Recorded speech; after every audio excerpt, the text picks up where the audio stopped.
Loves to travel when it's cheap, and last week he had the opportunity to visit another country for the first time, Canada. Here's to tell you of his adventure and how to save $5,000. Please welcome Toastmaster Tim Conyers.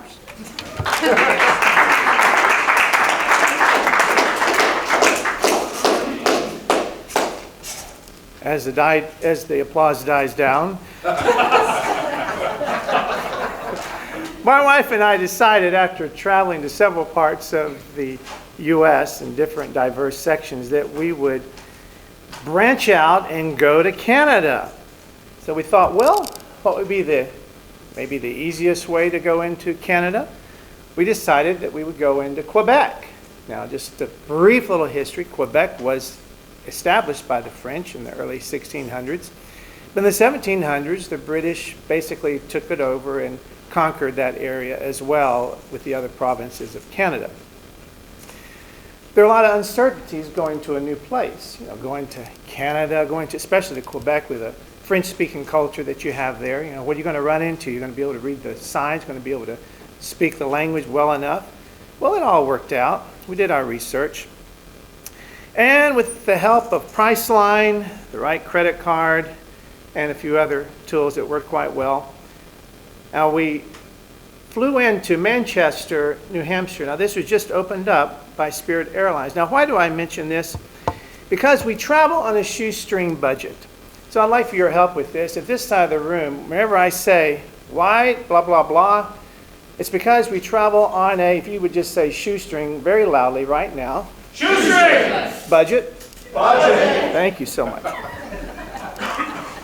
I mention this because maybe some of us in here avoid traveling to certain places because of the expense.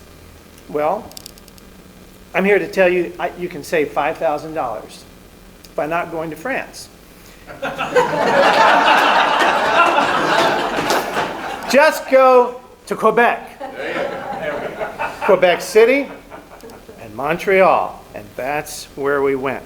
Now, it was quite exciting going into Canada, especially when you come to the border. What would it be like? Would it be a big sign that says, "Welcome to Canada"?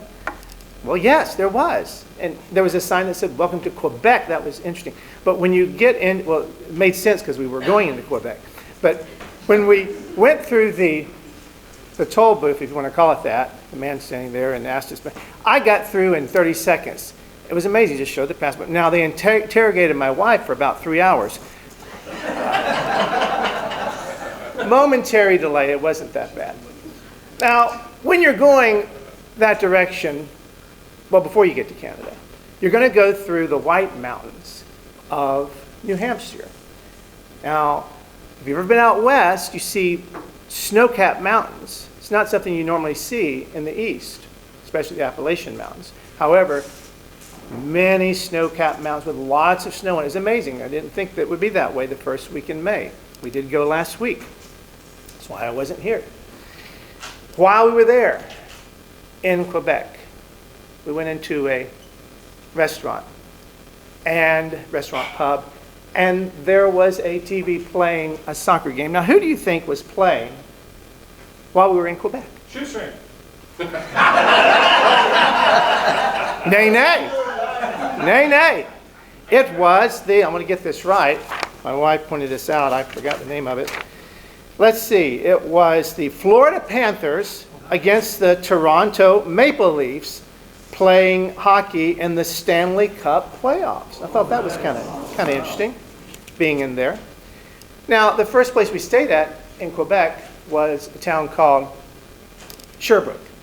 And it was a bed and breakfast, wonderful house. We were the only ones staying there. And the man ran it, and he gave us a 3-course meal for breakfast. It's amazing. It was just wonderful. When we got to Quebec, as we entered the city, we looked over and saw this huge waterfall. It's amazing. And the waterfall is called Parc de la Chute Monteroy. Now, I realized immediately that I was going to have no problem with the French language. I could make out what chute was. Chute, water coming down. Hey, I got that. This was 272 feet tall. very wide, almost as tall and wide as Niagara Falls. So you can kill two birds with one stone by going to Quebec and seeing that. Now, as far as the language goes, no problem there. Bonjour, bonsoir, that means good evening. And then Eiffel Tower. They didn't think it was that funny, I don't know why.